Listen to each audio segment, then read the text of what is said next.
What's going on, everybody? This is dkdynamite, and today we're going to be talking about and hopefully clarifying or explaining the sticky situation that is the Jason Blundell firing over at Treyarch. Now, I know you guys are probably wondering, well, what do you mean explaining? Activision came out with an official statement about the fact that Blundell has not been fired from Treyarch and that he's still, quote-unquote, directing Black Ops 4 Zombies experiences and working on new creative projects with Activision. And I really want to make this clear because we've already seen a situation similar to this before, and it's pretty much just Activision doing a bit of damage control, sweeping a very big problem under the rug and trying to move on, hoping that the community forgets about this. And what I'm referring to is a situation with Sledgehammer Games during World War II, where both Michael Condrey and Glenn Schofield, the heads of Sledgehammer at the time, were essentially removed from their position and quote-unquote promoted to new positions at Activision, where they worked on new IPs with Activision and no longer worked on World War II with Sledgehammer. Now you guys might be wondering, well, why would they do that with Blundell? Well, before we go into detail about what possibly happened behind the scenes, let's just make this clear that Blundell was put in charge of Zombies towards the middle of Black Ops 2's life cycle. Successfully made Mob of the Dead in Origins, massive success for that game, and obviously was praised highly by the community. And by the time Black Ops 3 came around, he was in charge of both campaign and Zombies. And unfortunately, the campaign in Black Ops 3 wasn't developed so smoothly. I believe the entire campaign was scrapped and reworked from the ground up, which is why we then received the campaign that we did, which didn't feel too connected to the previous Black Ops games. Was really strange and was almost a standalone story with literally 2 references to the Black Ops universe. It really wasn't really memorable, and it's probably the most forgettable part of Black Ops 3, despite multiplayer and Zombies being massive successes during Black Ops 3's life cycle. So they had issues with that campaign. Then Black Ops 4 comes around, and it seemed like Blundell and the team had this really ambitious plan to have this co-op campaign, something completely different, a 2v2 type of experience. Even though Treyarch is of course known for doing co-op campaigns, they did it with World at War and Black Ops 3, the plan they had really didn't feel like a campaign according to a certain group of playtesters. Apparently, a lot of playtesters praised it, said it was nice, a breath of fresh air for Call of Duty, while there was one particular group of playtesters that scared Treyarch and told them this 2v2 campaign didn't feel like Call of Duty, it was too different. So they literally scrapped what they had worked on, saved some assets here and there, saved some maps, but they then started working on a solo campaign. And then, sooner than later, they realized that they just couldn't finish the project on time. With the game releasing a month earlier than expected, they could not finish that solo campaign. So they had to scrap that as well. So that's a total of 3 campaigns since Black Ops 3 that were completely scrapped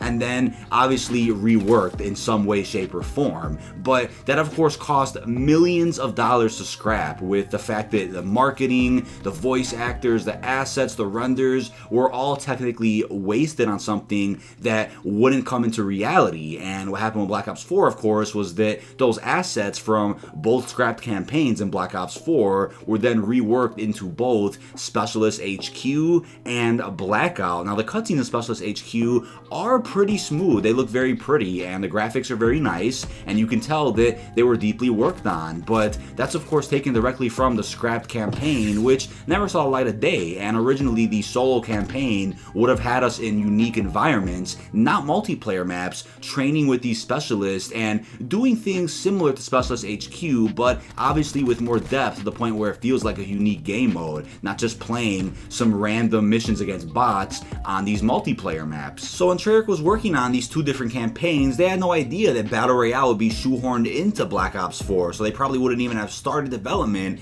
on these storylines if they knew Blackout would be a thing, 2 years in advance. So there are a lot of issues behind the scenes, a lot of reasoning why the development of Black Ops 4 was so clunky, why it was so stressful, why they were on crunch time. There's a lot of issues behind that, and Blundell isn't entirely at fault for that. There's a lot of issues that involve Activision, some of the dev teams, QA testers, that led to what essentially was a failure with some of the development of Black Ops 4. But obviously, since Blundell was promoted to studio head by the time Black Ops 4 was in development, obviously he's put at fault for a lot of the issues with Black Ops 4. He has to take responsibility for some of the things that happened with the game. Not to say that he's a bad guy or anything, but things just don't work out sometimes in game development. But when you're studio head, all that responsibility lies directly on you, which is very unfortunate. I want to debunk something that people were talking about, in which they had claimed that Blundell was an alcoholic, was rude around the company. That is in fact not true. Shout out to the Gaming Revolution, who's been in talks with his source, who's obviously leaked the entirety of Modern Warfare 100% accurately,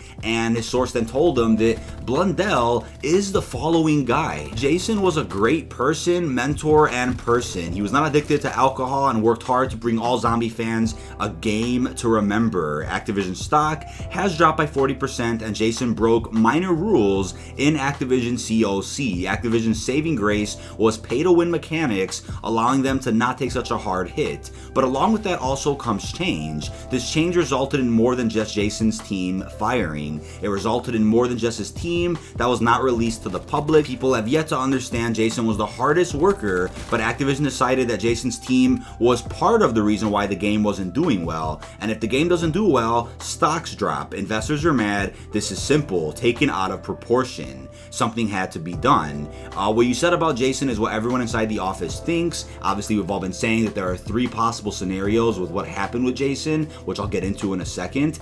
Zombies is the only game mode that was good. Activision hates Treyarch at the moment. It used to be the golden child. Treyarch's game is also a big part why the stock is down 40%. Not all of it, but BO4 was a huge letdown. And when stocks drop 40, you resort to pay-to-win mechanics to make investors happy.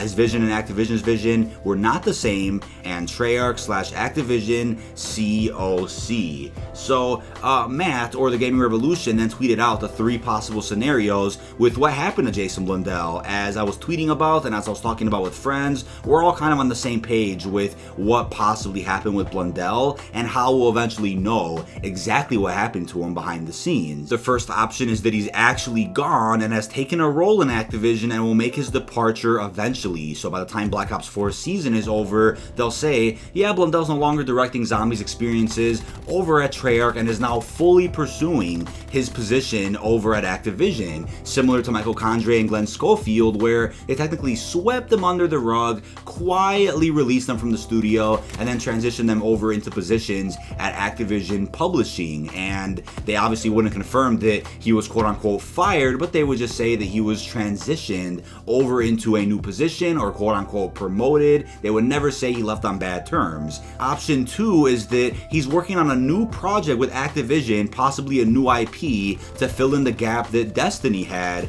and is out of the studio very often, which caused people in the studio to speculate about him being fired, and obviously caused these rumors to circulate throughout the community. Still working at Treyarch and still ensuring that DLC 4 and 5 are successfully developed for Black Ops 4, but for a majority of his time, he's over at Activision's offices working on some new creative projects, as they stated. But option 3 is that he's still director of Zombies and maybe even campaign over at Treyarch, but for right now he's just finishing up some things with Zombies. And maybe when they say he's working on creative projects, they're actually referring to Call of Duty 2020, but they don't want to spoil the fact that Treyarch is in fact making a Call of Duty that releases 1 year after Modern Warfare. So maybe that's what they mean by he's not around, in the studio. When people around Treyarch are quote-unquote leaking that Blundell's no longer there, maybe he's in a separate area of the studio or at a different location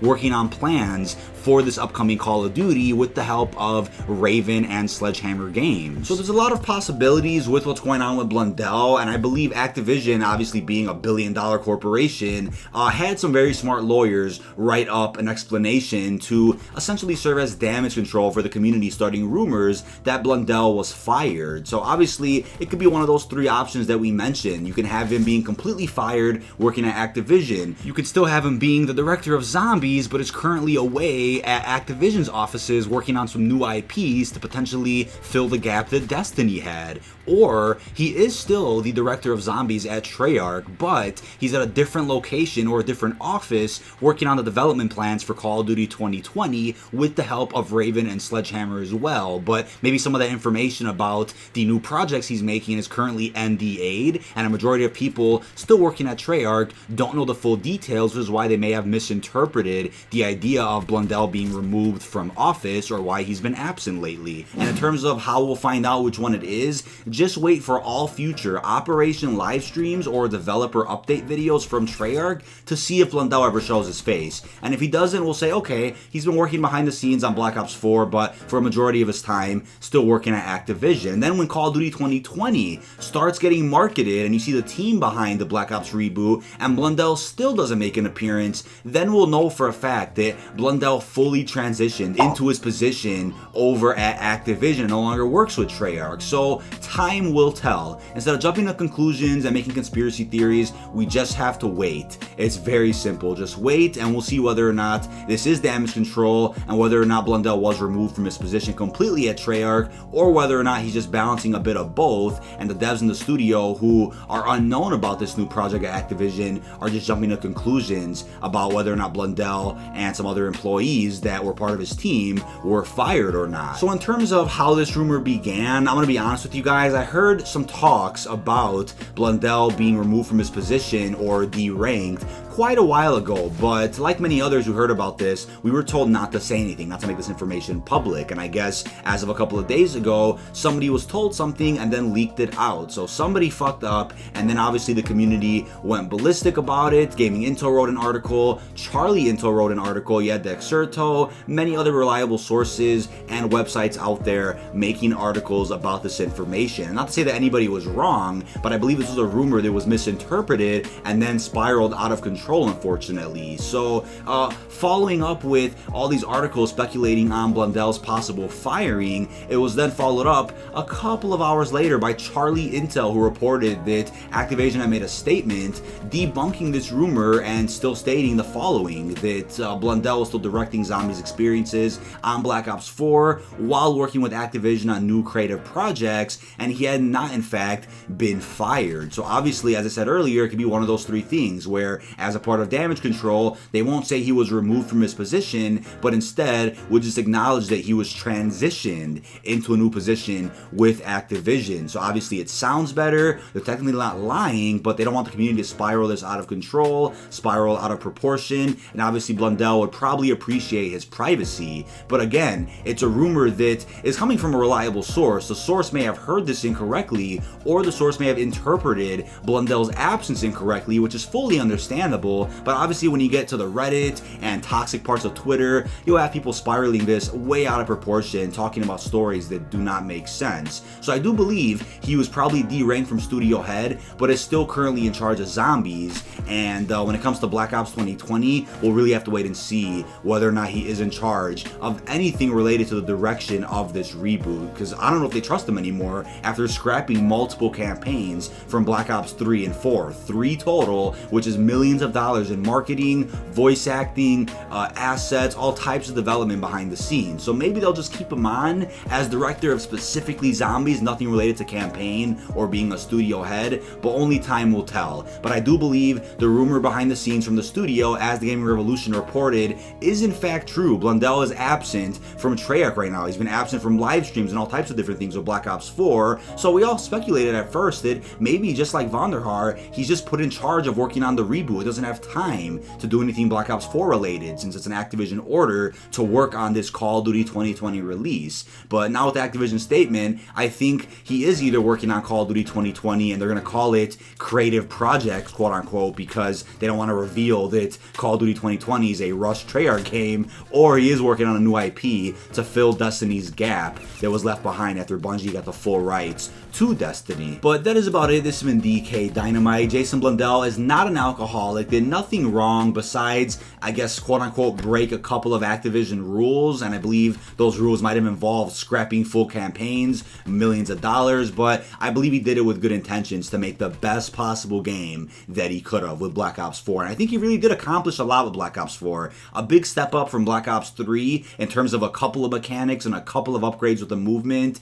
and some of the weapons and the customization at the menu. Definitely a step up in that sense, but there's a couple of other areas that could have been improved, which I believe will definitely be improved for Call of Duty 2020. That's about it. Check all links down below in the description, and peace out, everyone.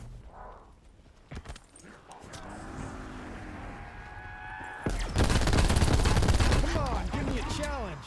That was pathetic.